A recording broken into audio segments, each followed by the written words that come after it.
स्थानीय निकाय चुनाव से पहले पहुंचेगा आरजे रमझाझर आपके नगर या गांव में और जनता पूछेगी सवाल ताल ठोक के।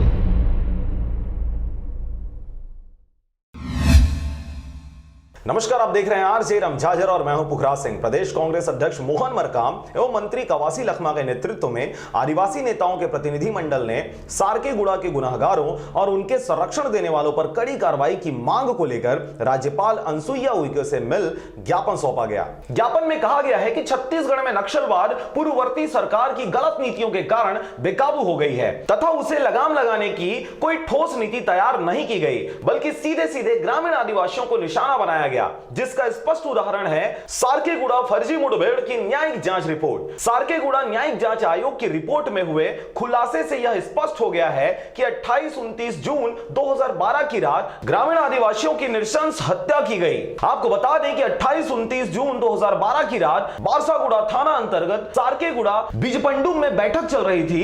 इसी दौरान बैठक कर रहे महिलाओं, स्कूल में पढ़ने वाले बच्चों को नक्सली समझकर मार गिराया गया था, जिसमें 16 लोगों को रात में और एक की सुबह हत्या कर दी गई थी। अतः कांग्रेस पार्टी इस ज्ञापन के माध्यम से आदिवासियों के हत्यारों एवं उनके संरक्षण देने वालों पर कड़ी कार्रवाई की मांग कर रही है। रायपुर से मारुति नंदन पांडे के साथ ब्यूरो रिपोर्ट आरजे रमझाझर। अगर आप चाहते हैं मीडिया में अपना करियर बनाना, रिपोर्टर, राइटर या फिर एडिटर बनना, तो आज ही संपर्क करें आरजे रमझाझर में।